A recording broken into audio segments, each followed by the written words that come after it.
Yeah. So, Mick Foley returning to WWE, is it a good idea? A lot of people in the dirt sheets have said that it is likely to happen sooner rather than later. Now, we've talked about how TNA is where the guy was last seen. And of course, in that company, at the very least, he did have a position where he was put in as an authority figure.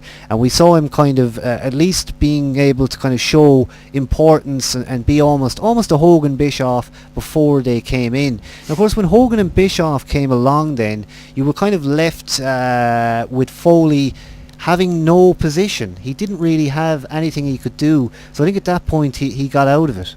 Yeah, he's been up and down the middle a bit. His whole deal, wasn't he part of it wasn't part of Main Event Mafia, was he?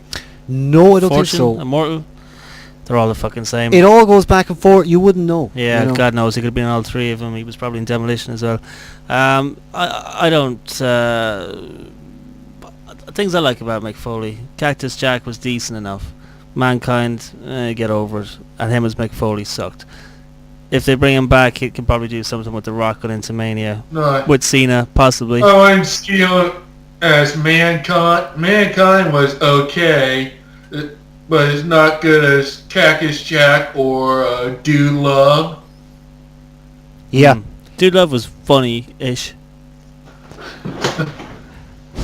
You know, Mankind, I think, was at least sold very well. They had that kind of Undertaker feud, didn't they? And of course, that led to that famous jump off the cage, which really is the moment you remember about Mankind. Of course, Dude Love, as you say, very funny character.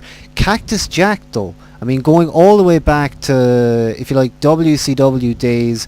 I mean, we saw that Cactus Jack character live, unbelievably, back when Mick was just a young lad, wrestling his way to fortune, if you like. I think he kind of suffers from Dudley syndrome, where for some reason nowadays, likewise with the two boys, they're kind of stale, and you've kind of seen everything they have to offer.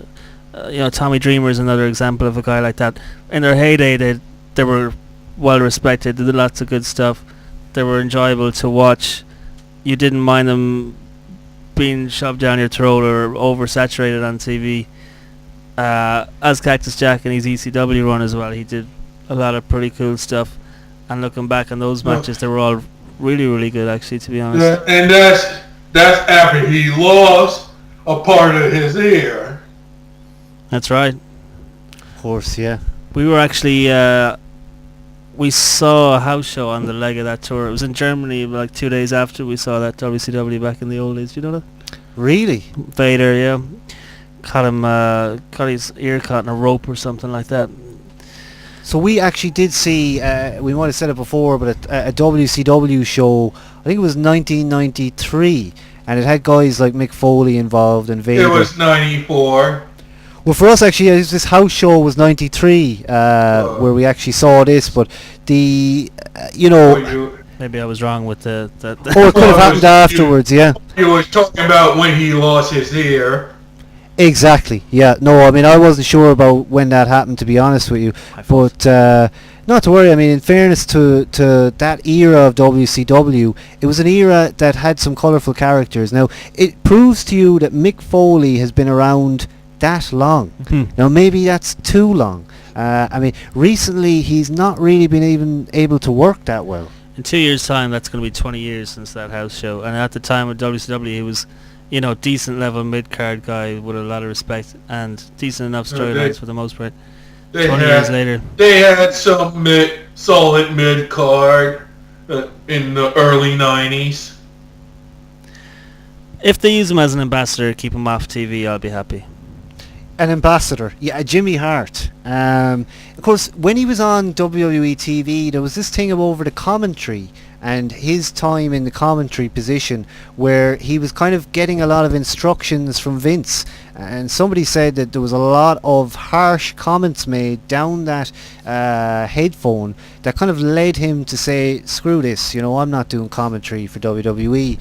And then of course moving on to the TNA role. But Sonic, if he was brought back to WWE, would you expect him to work matches?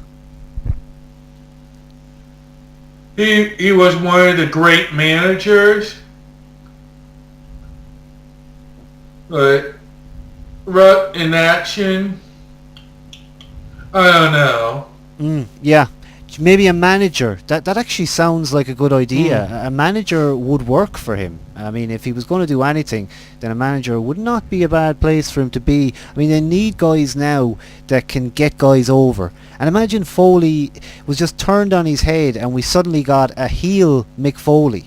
I'd love that. Yeah.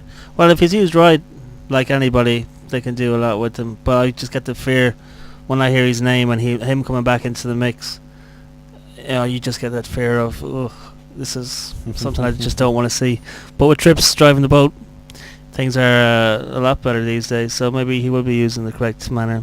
I'd say he's got a couple of matches left in him as well, to be honest. He probably does. He's probably got at least one or two. He works slowly. I remember him about 2-3 years ago being in Fatal 4-Ways. Main events actually, with people maybe even like Triple H and Orton. I can't remember exactly who was in that.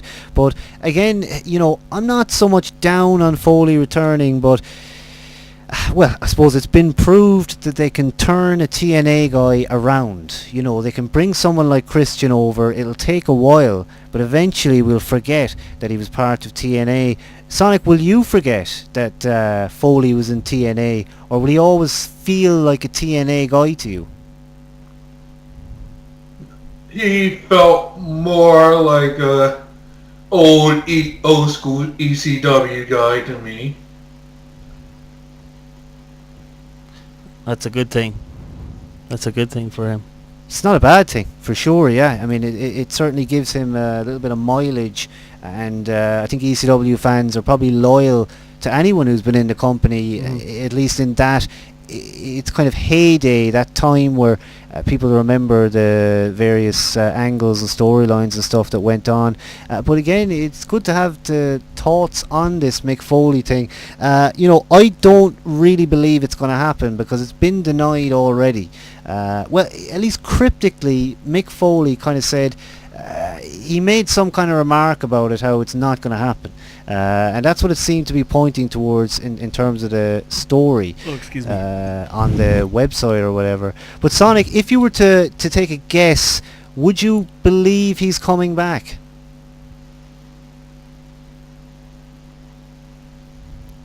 I might be able to pull that trigger. I know what you're saying, yeah. But let's ask you before you leave us tonight. Tell us about your thoughts on the program right now. I mean, this past Monday's Raw and indeed SmackDown, have they been interesting to you? Raw had increased intrigue with possibly Nash and Laurinaitis might be collaborating. Oh yeah, yeah. We're going to get to talking about that, and of course Laurinaitis becoming an even bigger part of the program. That's certainly something we're going to talk about here on YouTube as well as on Justin.tv live. That's Justin.tv/WrestleDope Radio, and indeed stay with us here on the channel as we talk more